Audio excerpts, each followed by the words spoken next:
So we are in the area of cancer treatment, and I don't need to explain, there's a huge medical need. A lot of people are dying in this country, in any other country, and over the last 30 years we have actually failed the medical treatment of cancer, since a lot of people are still dying.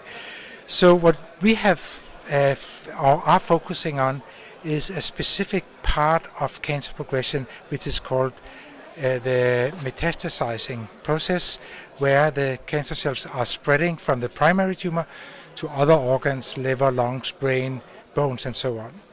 And Tommy Anderson, who's a professor at Lund University in Malmö, he discovered some years ago that a specific protein produced by cancer cells can anchor the cancer cells, and actually also normal cells, to the surroundings, to other cells. For example, in the intestine, the mucosa, when they are there, they are supposed to stay where they are. And this molecule that makes sure that they stay where they are. But cancer cells are clever. So some of the cancer cells, they downregulate this protein. And when they don't have it, then suddenly they are free to go, and they go to other organs. Our business model here is that those cancer patients, and we can pre-screen them, we can find them by simple methods, who do not have this protein in their cancer cells, we can substitute it. So we can give it back. Like diabetes, you give insulin. These cancer cells, they need FOXY5 in order to prevent the cancer from spreading. And a cancer which do not spread is not dangerous any longer. Can you tell me about your background, team, and advisory board? Yeah, the background of the advisory board.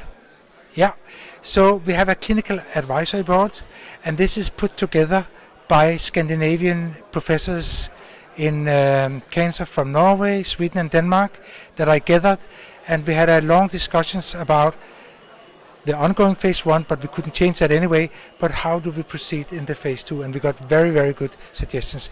Then we have American advisors, and we have some advisors I cannot really disclose now. So we are seeking advice everywhere in order to make sure that we are doing right. And it is a critical moment when you decide which patient population you go for in the phase 2.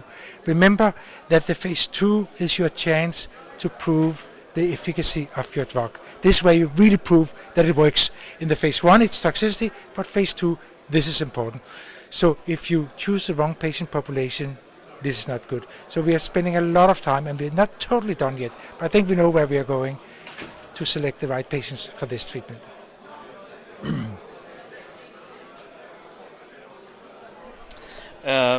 Your company are listed on the stock exchange now. Yes. And do you have any competitions? On the Swedish Aktietorget or in the world? In the world, of course. Of course we have competition, because all major drug companies are also focusing on cancer, because first there's a huge medical need, and secondly there's a lot to earn because there's so many patients. But the difference here is actually that nobody has a drug in clinical trials. We don't know if anybody has it in their labs, but in clinical trials targeting the Wnt5a pathway directly as we do. I showed a picture that Wnt5a is inducing a lot of different mechanisms that anchor the cells. And there are many companies that have taken one of these mechanisms and targeted it, and it didn't work really. But you have to take them all, because if you only target one, they're just using the other ones. And that's cancer. So then what's your biggest challenge? My biggest challenge is to make the right decisions for the phase 2 study. I think money is there, competences is there, investors are with us, our clinical colleagues are with us.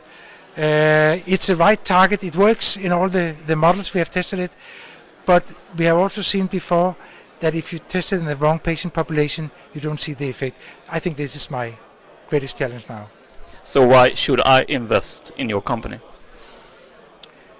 Can I respond a little bit differently? I can see now, based on all the questions I get at meetings and emails and so on, that the people are investing for two major reasons. The one is emotional. So I get a lot of comments and family members, and I hope and can I be part of it. So there's a lot of emotion because it's a cancer company and we all are looking for something, because if we live long enough, we'll get cancer, all of us.